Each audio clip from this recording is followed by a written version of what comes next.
Thank you also for joining us in this weekend. Again, we're so excited about the energy that we have in these rooms.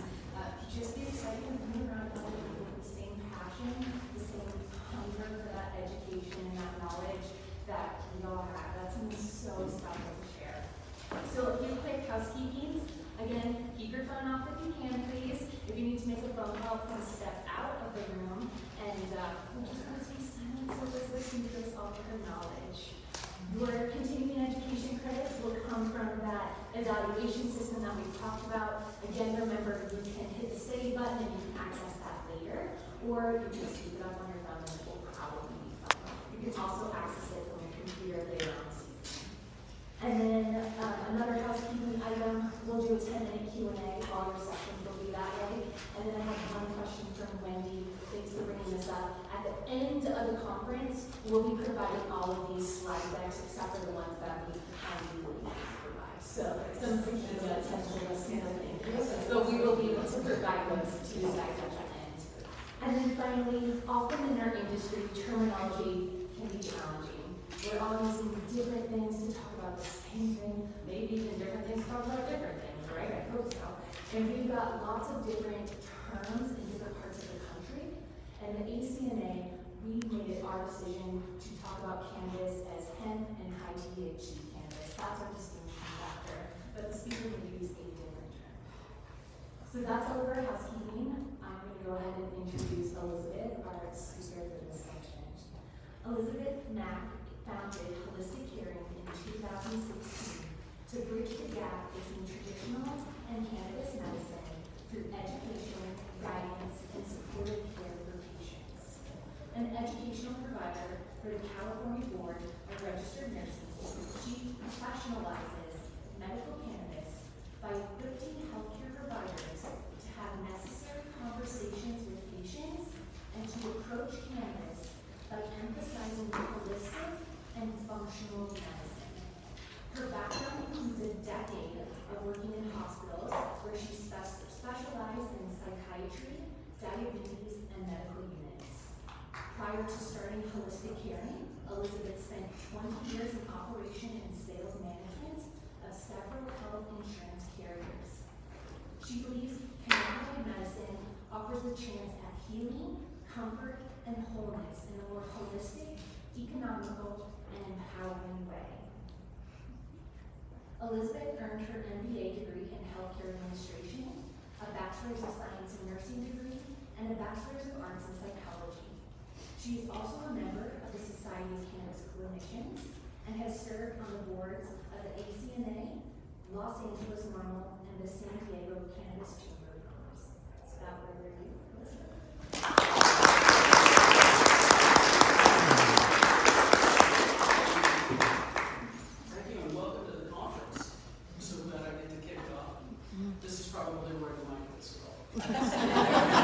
I might wander and you can hear me from everywhere. So anyway, so my name's Elisabeth, and I'm very pleased to be here. We're going to be talking about the building blocks of CBD and cannabis nursing clinics. Because how many of you want one? All right, let's do this, right? And these building blocks, I love these blocks because in the past 8.5 years, I must have put them together, taken them apart, put them with all different people, probably a dozen times, right? So we're going to go through some notes from my playbook over these years. All right. Okay, so disclosures, I'm a holistic caring and routine nurse, and I'm the immediate past treasurer of ACNA. It was a wonderful time to be with you all, and it's in good hands now. I'm Director of Health for Los Angeles Normal, the National Organization for the Reform of Marijuana Laws. And my new position, Board of Director for the Coachella Valley Cannabis Alliance Network. And this is a really cool place. I live out in Desert Hot Springs. We call it Desert Hot Springs. There's Men and Cheater and all of the, you just drive around and you can smell it. It's a really interesting place to live. And mind you, as I go through this, I do have to give, I've been in California as a traveling nurse, left Chicago in 1990, so I've been in California ever since. So my frame of reference of cannabinoids is a little liberal. Okay? So we're going to be talking talking about these building blocks, right? So what do nurses need? You know, you need to learn your craft, set up your clinic, promote cannabinoid adoption. Patients need to be involved. They need to learn how to apply and adopt CBD and lifestyle medicine and work with that as complementary to conventional care. Products, you know, how do we steer and optimize the supply chains of CBD and THC? And then the people, how do you build your networks, your partnerships, your vendor contracts, and who do you need to do that?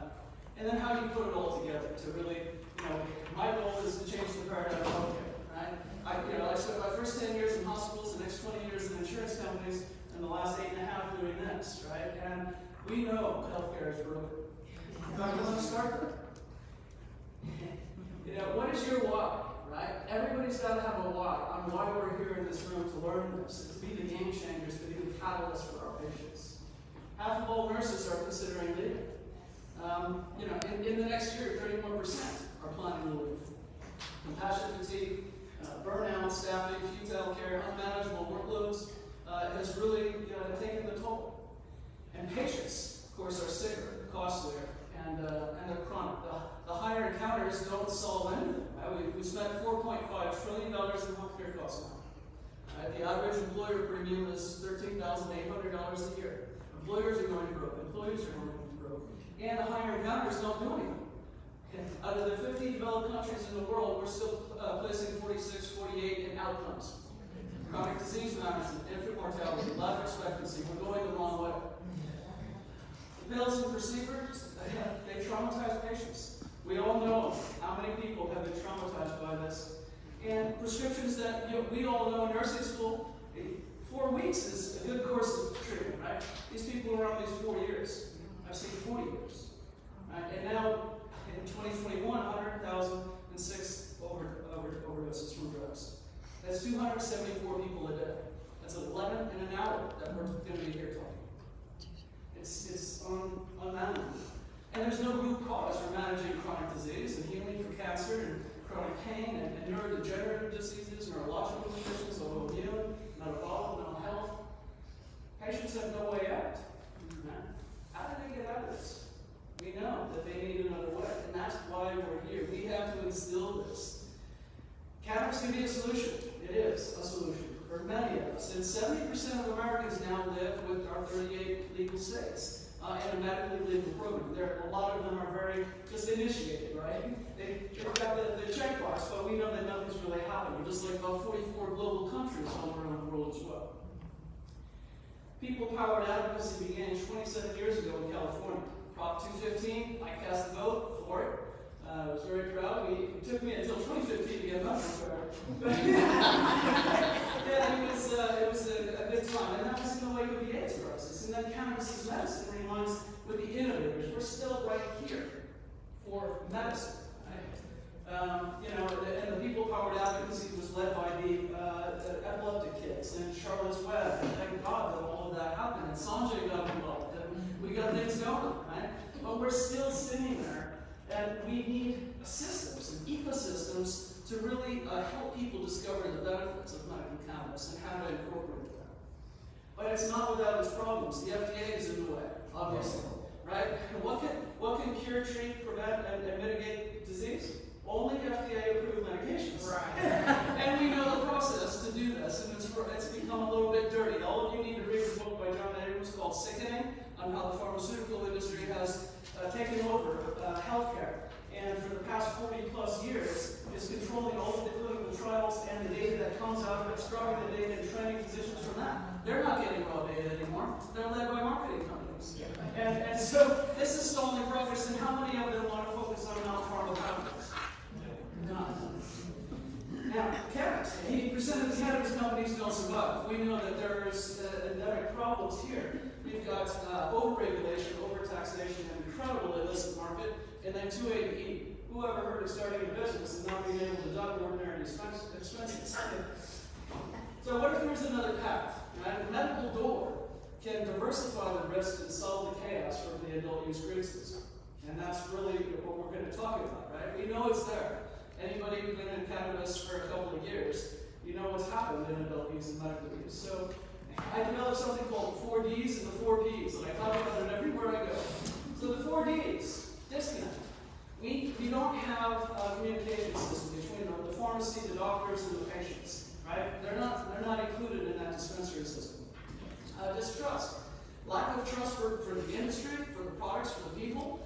many people are stigmatized against this industry that we're trying to introduce into this? This organization, we have 38 legal states and a patchwork of laws. Nobody is standardized on anything. So we have the case manager in the pocket, which is insane while we're trying to guide patients, but it's true. And then clinicians are needed to really optimize these medicines. We know that. Bud tenders are not clinicians, and they cannot help people figure out how to exactly do this. So we need an ecosystem. We need process to standardize things and to have credible care that we can build for these patients. The providers need to be included and to form the teams, the doctor recommendation, the nurse coaching, and the products in the dispensaries. We need those to be vetted for quality, for standardization, reliability, consistency. How can we get this again? And how can we build healthcare systems around that? And then personalization. Patients need to receive individual guidance. You know, I'm 57. I've been talking. I entered college when I was 17 years old, and they were talking about patient-centered care. 5 years ago. Are we getting patient-centered care? But can we have it here? Yes. Do we need to have it here? Must we have it in cannabis? Because it's about them. And you're going to learn everything you learned from the patients. So, with that, we're going to talk about what each component needs, and starting with the nurses. Be all you can be. Thank you for serving. Everybody that's been in the service, I love that motto. I couldn't get into the service. I had asthma, I had migraines, I tried the Air Force, I tried the Navy. Nobody let me in. But I'm perfectly healthy now, thanks to cannabis. But let's talk about what you need. The number one thing that nurses need when they come to us is to unlearn the stigma and the biases, right?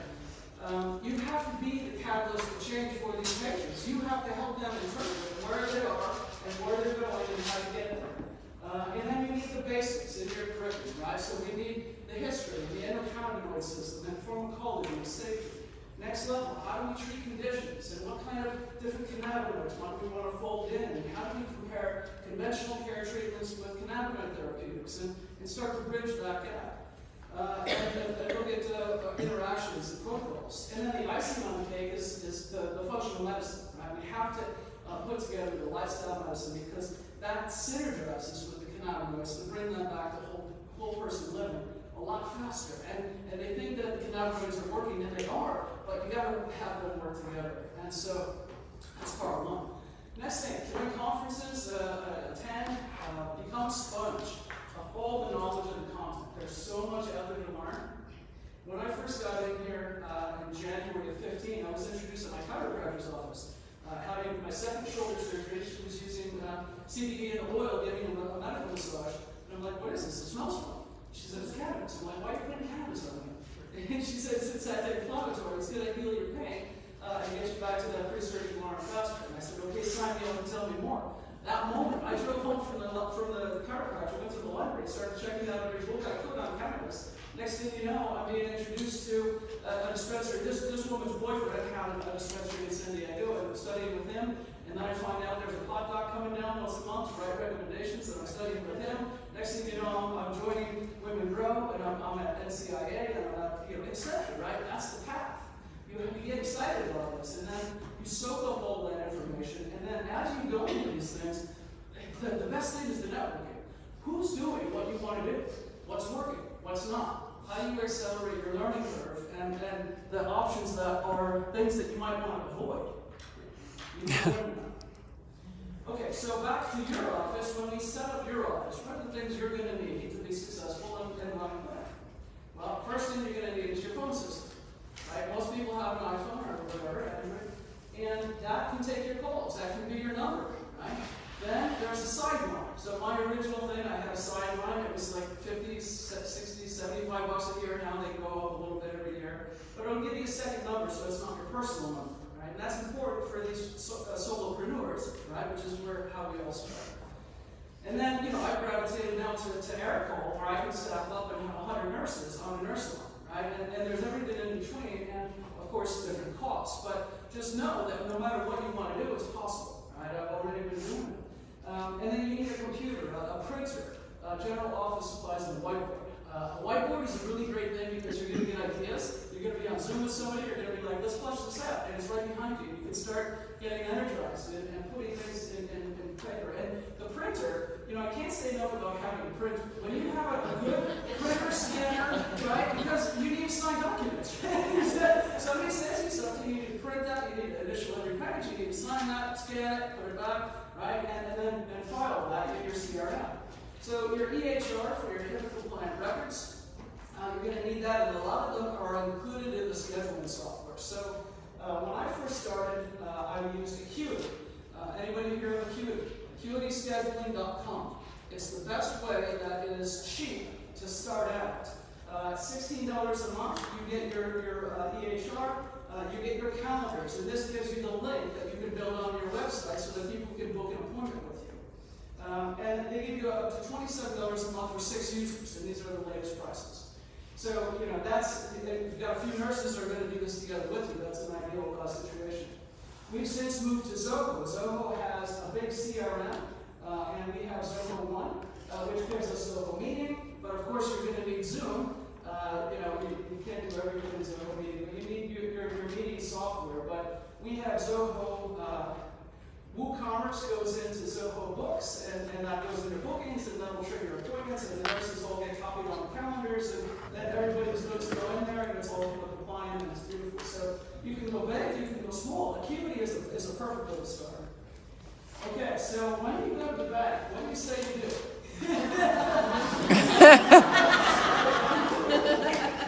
Education. So yeah, when I first started this, I was so timid. And so I said, Holistic Caring, a nursing organization. I made business cards. And on the back of the card, I said, we help you assess, plan, implement, and evaluate your options. These are holistic options.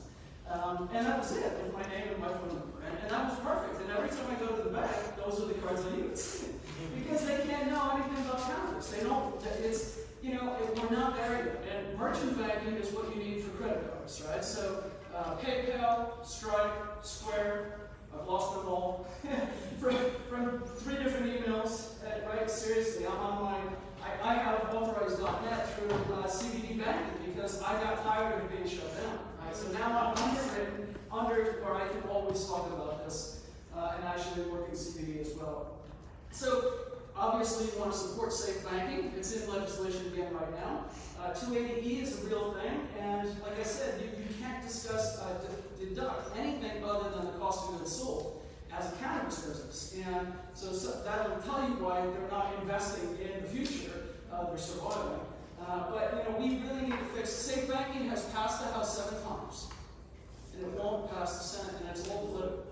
And so now that's the other thing you need to keep thinking every single time you are thinking this makes sense. It's all political. All right, so setting up the office. So NXO is professional liability. So let's talk about professional liability.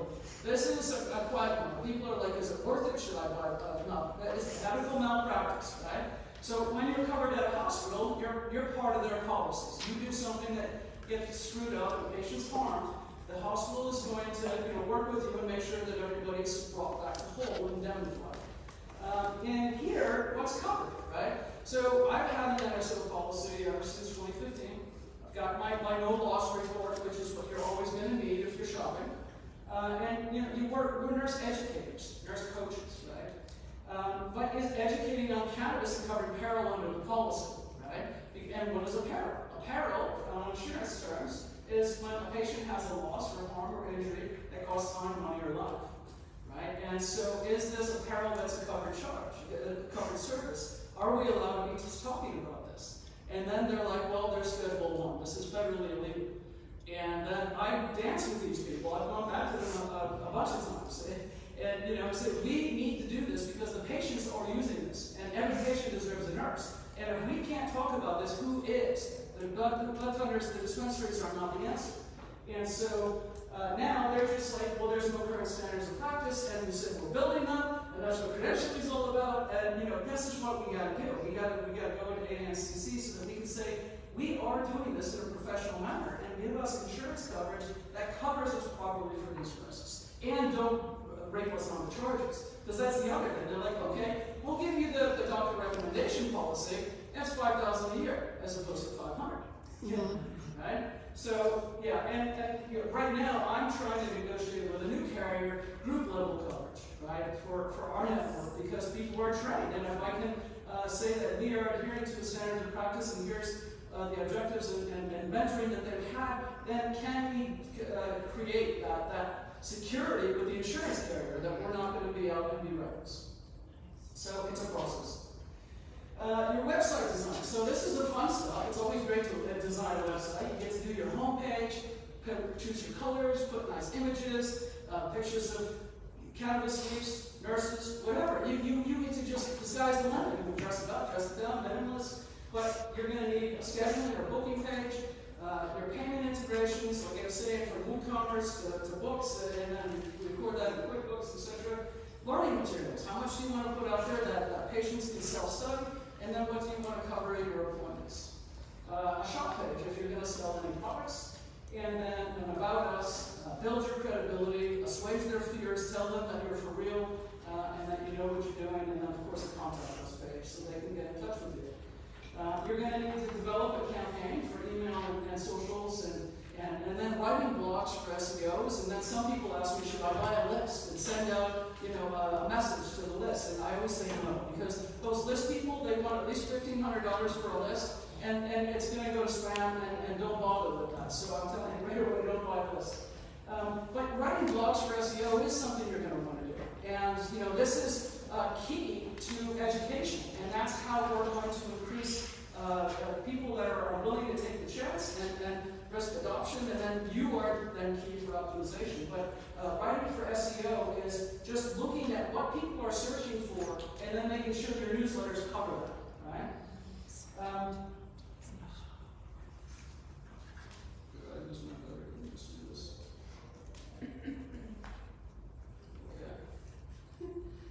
This is not working. Let's try. Okay.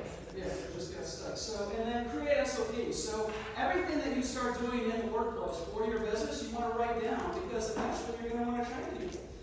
And so you need SOPs. We have a virtual assistant from the Philippines. She's a pharmacist. She's amazing. And you can get stuff easier than you might think. Being resourceful and adaptable is the key.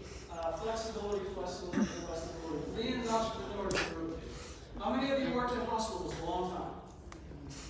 How many of you want to be responsible 100% for your income, and for your job, and for your compliance, and for your literally everything? It's the hardest thing I've ever done. It truly is. But I had to do it. But you're never done learning, growing, changing, adapting. Don't ever think that you're done. Perfectionism is the antithesis of progress, right? And you want to keep moving ahead. You want to try study systems, making your job easier, and then make sure that you fail fast. And what I mean by that is that you're successful follow it. What works, what doesn't work, what do you need to adjust and modify, right? We're masters at that. Nurses are so resourceful to find those different circuitous pathways, right? And so you're going to need it here. And then align your head and your heart as you're pursuing this. This is not a proven business model. You still have to have another way to pay the bills. But with your heart, stay in gratitude, and remember this is meaningful work despite the roadblocks. And people need you. And then, just circling back to share everywhere you are. If you're still in a hospital, share there. Patients are coming in saying, I'm thinking about this. Imagine if they had an angel nurse on the other side of the bed saying, oh, I know about this and I can help you. That's where you need to be. I know somebody's working at a jerk bar.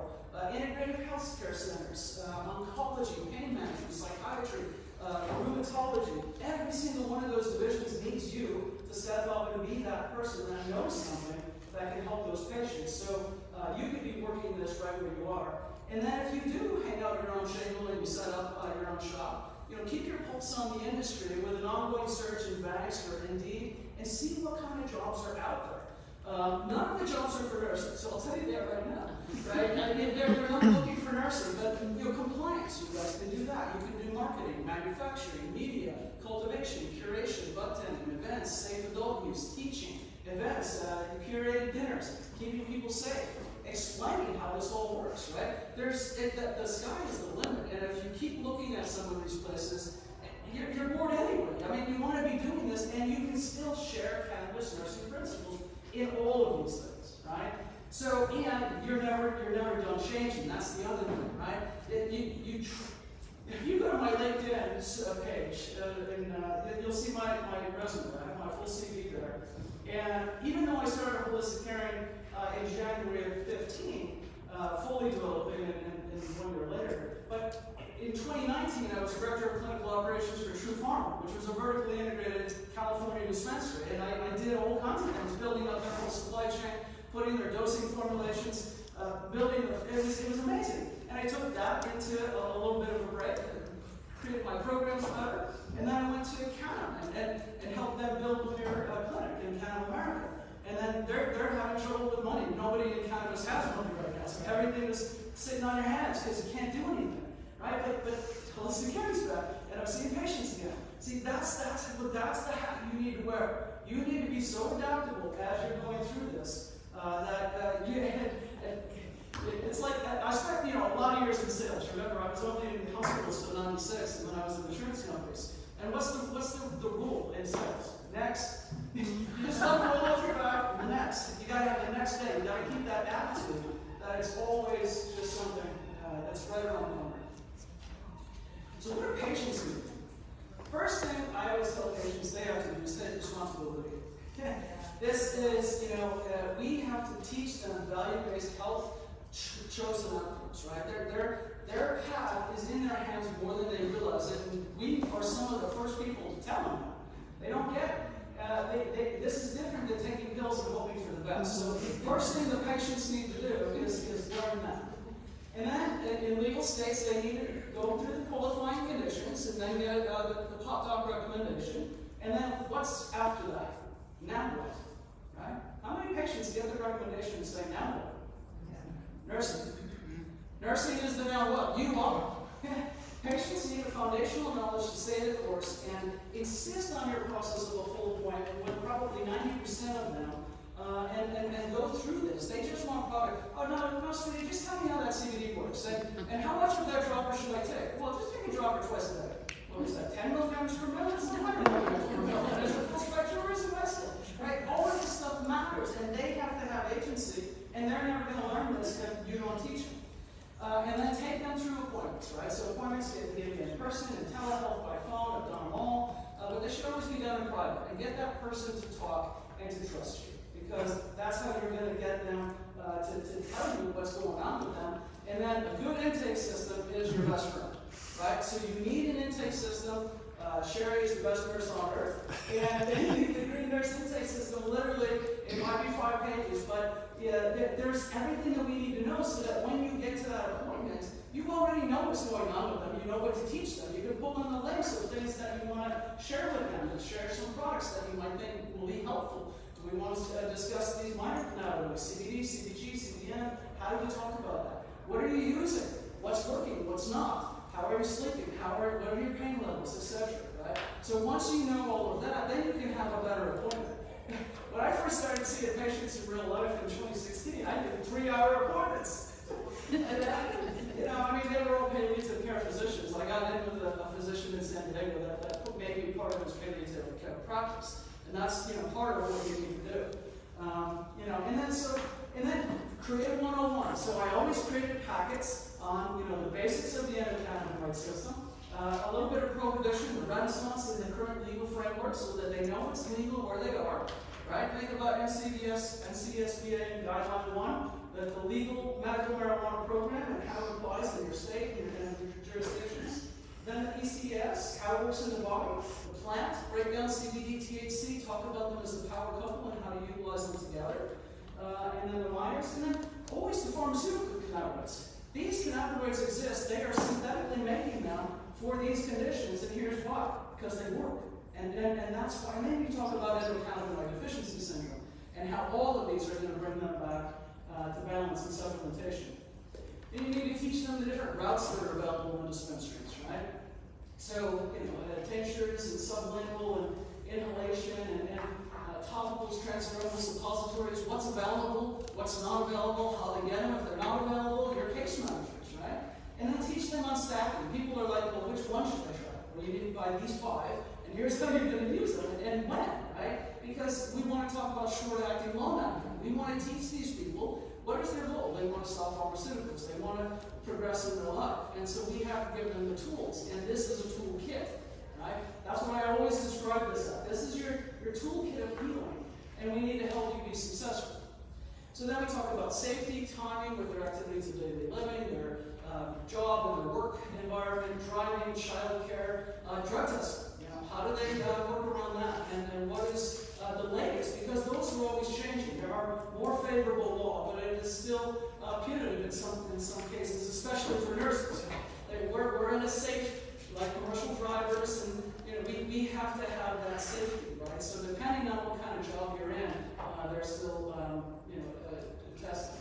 But our patients need to worry about that. And then that's where you're going to teach the different kinds of CBD. And then tracking and gauging efficacy. I used to print out tracking ranks, 1 through 10, and I'd have little Excel columns: pain, anxiety, memory, attention, sleep, blood pressure, blood sugar for my diabetics and hypertensive, because we know that cannabinoids can start to modulate those, right? And then pharmaceuticals, how and when to stop them. They need to go back to the prescriber and say, this is my intention. I'm using CBD now. Here's what I'm noticing a month in. I've left the drugs alone. But my intention is to start weaning this one down. My cannabis coach told me that this is the best approach. Right? And then they go to the doctor, and what does the doctor do? The doctor always signs off on our orders anyway. That sounds like a good idea. Very true. Yeah, they didn't do it. All right. So, and then you need to upregulate the ECS with all of this stuff, right? This is the stuff that we know. Talk about the endocannabinoid dome. You're going to hear that a lot from Sherry and hopefully other people over this weekend.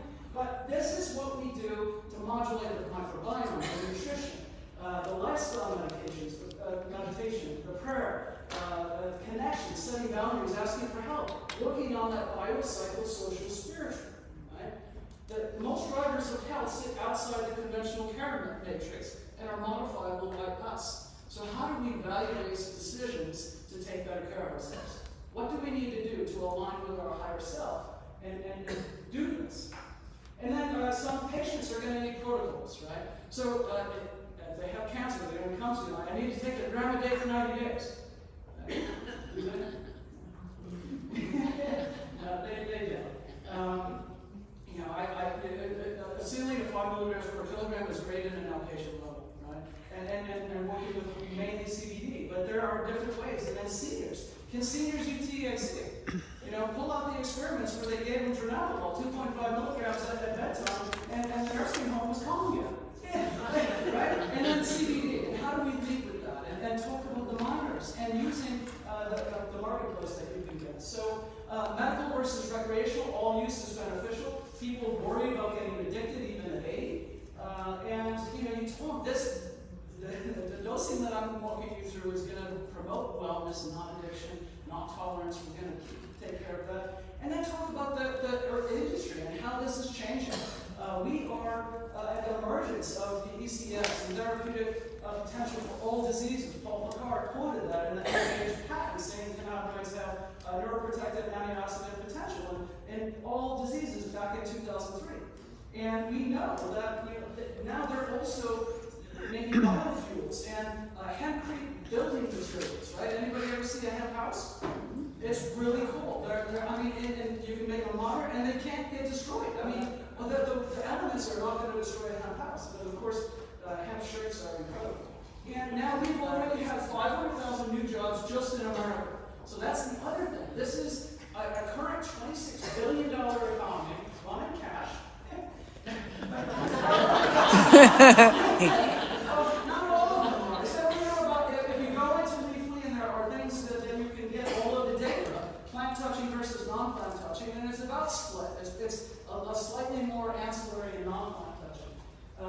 But you want to connect clients with fun things and gamification, and then share deals and incentives for them from your network. You're going to have a list.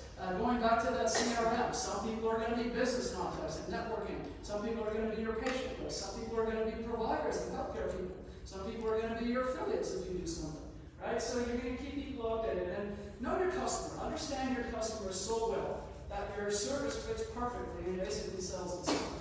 That's what you want to be doing. And it's walking with integrity. This is who I am. Nobody ever does, right? You know, and don't stop until everybody has a balanced DCS.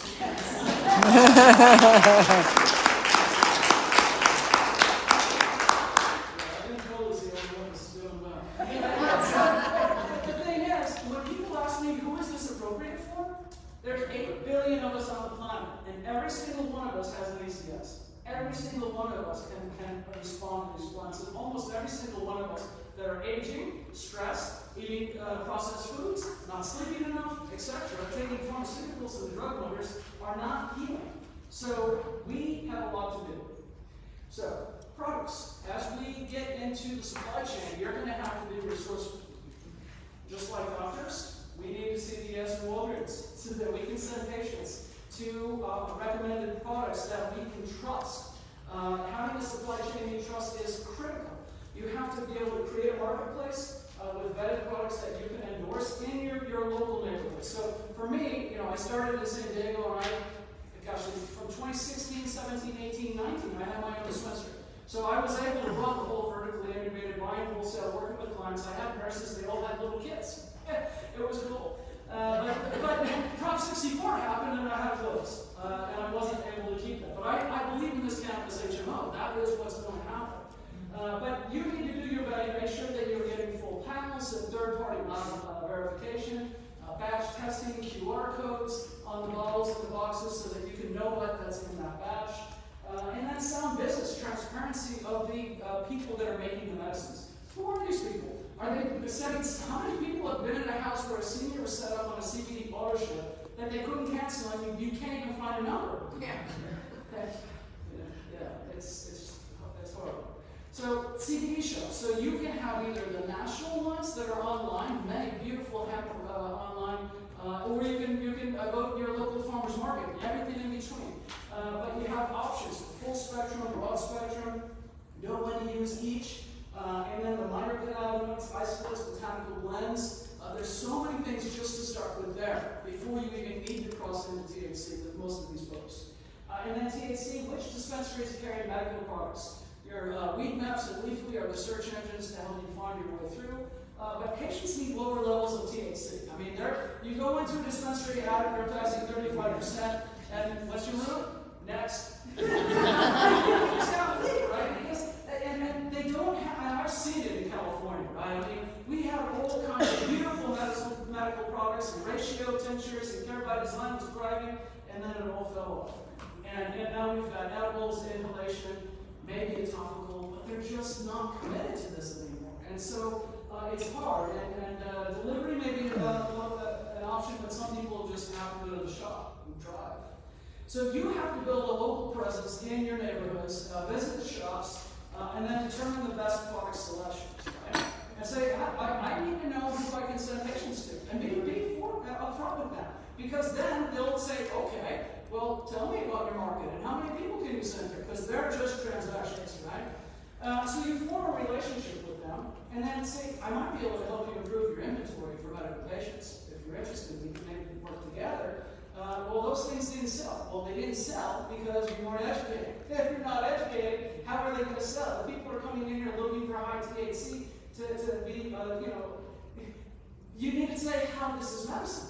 And then you can say, okay, let's talk about some of these tinctures that aren't selling, the CBD or a one-to-one oil. How might you use that? Pain, arthritis.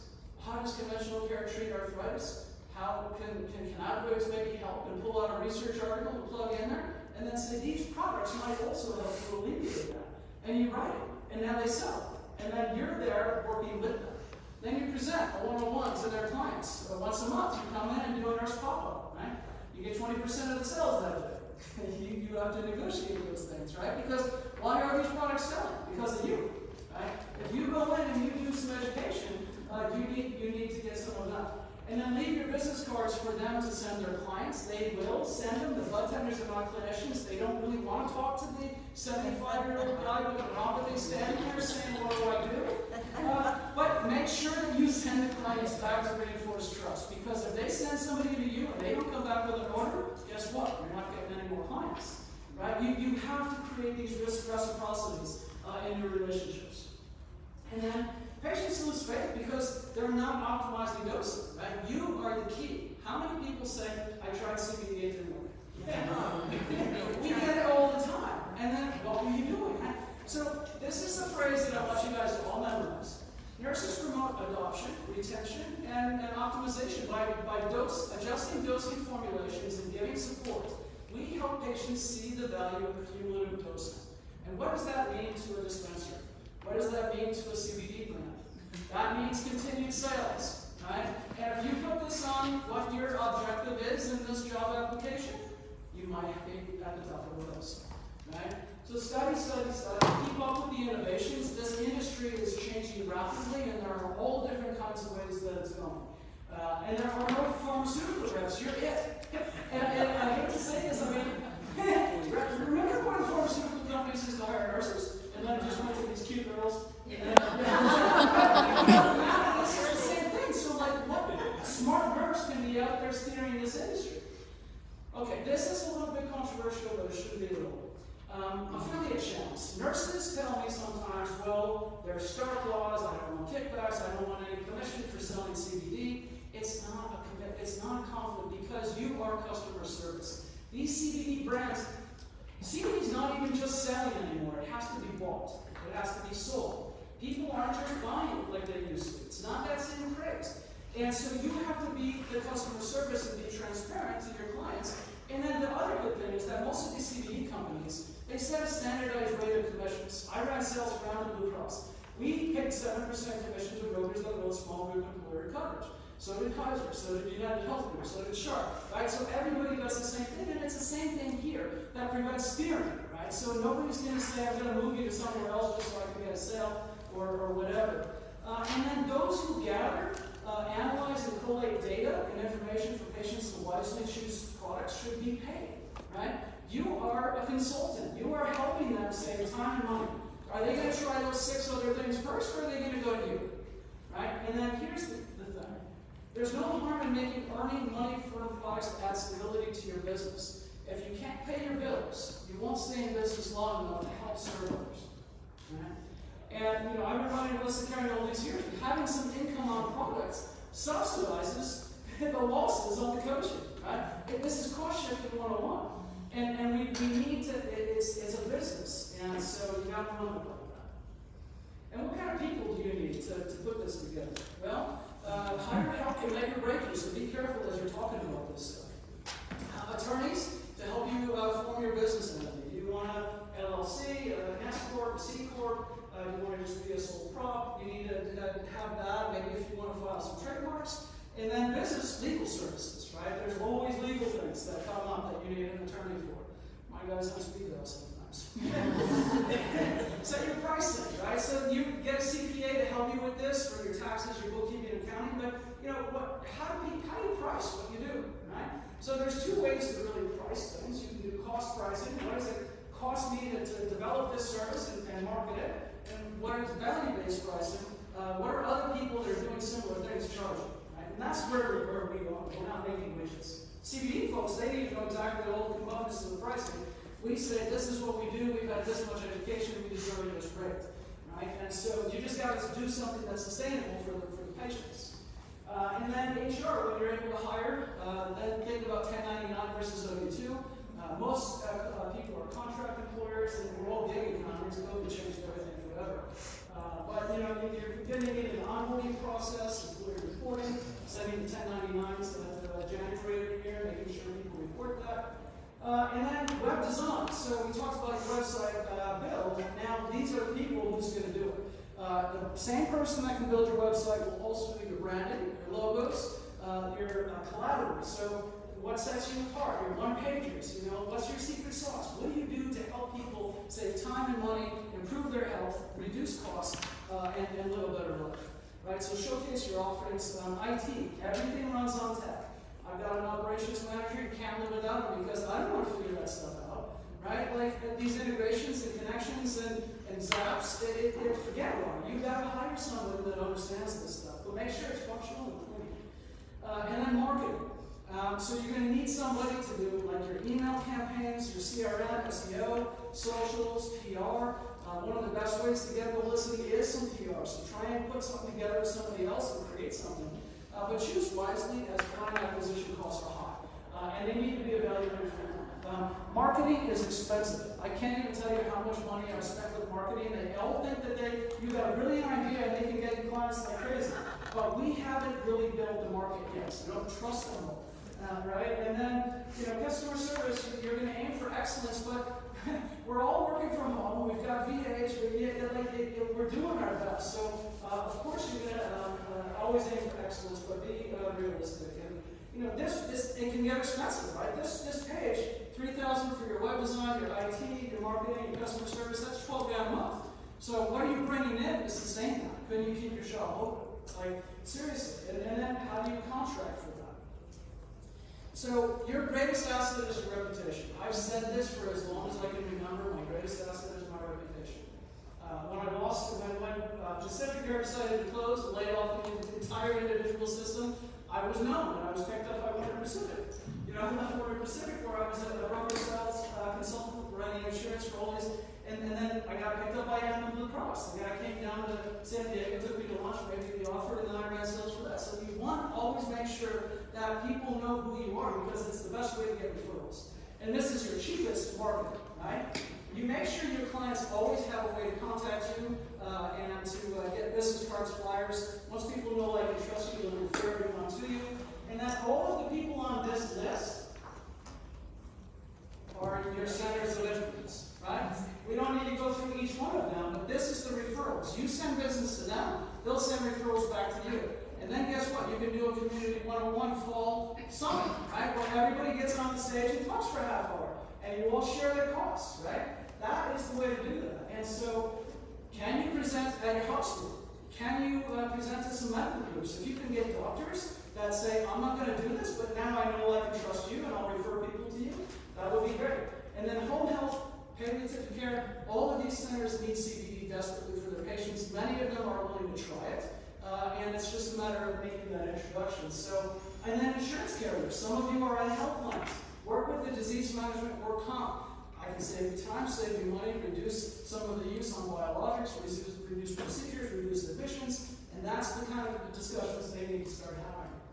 And then apps, data science, formulators. How can you participate in making medicines? I've done this many times, and formulating is a ball. And then research centers. There are so many universities that are getting grant money.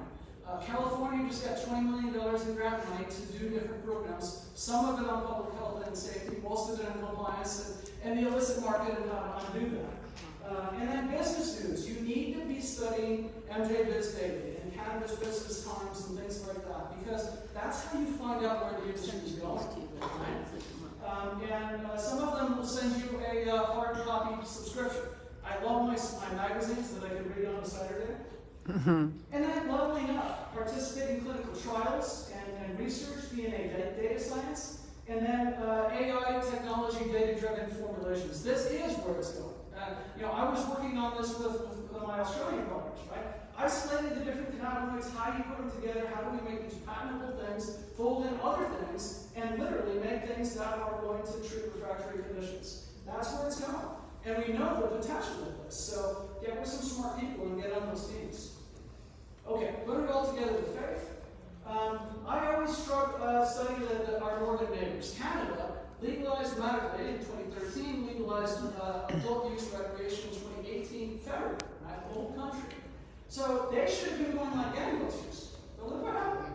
Look at that medical, and then look what happened to adult use. And what were they trying to do? They were trying to take my approach, getting insurance carriers to cover the cost of these medicines. And they're like, surely, if we put these beautiful medicines out there, we'll get the carriers to pay for it. No. Carriers said, we're waiting for this.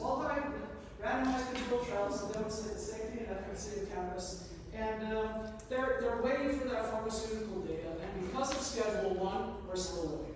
And this helps you realize the cloud of America. Yeah, because when Schedule 1 falls here, it's sun is shining everywhere. It's true. It's true. So, to close out, nurses need meaningful work and a full value. Look at this. Why this is a McKinsey Health Policy because of use. Not failure, inadequate officer, unmanageable workload, not a better job, not safe, not belonging. What do they want? Meaningful work, positive interactions, caring teammates, good health, safe, feeling engaged, work-life balance, manageable workload, sense of belonging, exact. Compensation is their team. Right? So if we can find another way to make some money while we do this, there's meaningful work. So creating your own CBD clinic is not easy, but it is meaningful work, and it is something that is going to help change the conventional care systems for both patients and nurses. And we desperately need to do this, changing with functional medicine and cannabinoids. That is the difference. And you need to be brave, be prudent, and conscious as you take risks to serve others in this nascent industry. So find economies of scale, build teams, and collaborate. Focus your energies together. It's still too early to just be a lone wolf. It really is. Get a work partner or phone a friend for when you want to tear your hair out. Seriously, and then define success in many ways. It's not just the dollars in your account or the decks of clients. Not here. This is not insurance. I keep telling myself that. but you know, the stories that I have, my sweet Lorraine, my stage 4 cancer patients that are still here 4 years later, like these are what fuels me, right? And then self-care every day, nutrition, exercise, and a little cannabis. And of course, so go be, do, and thank you. Yeah.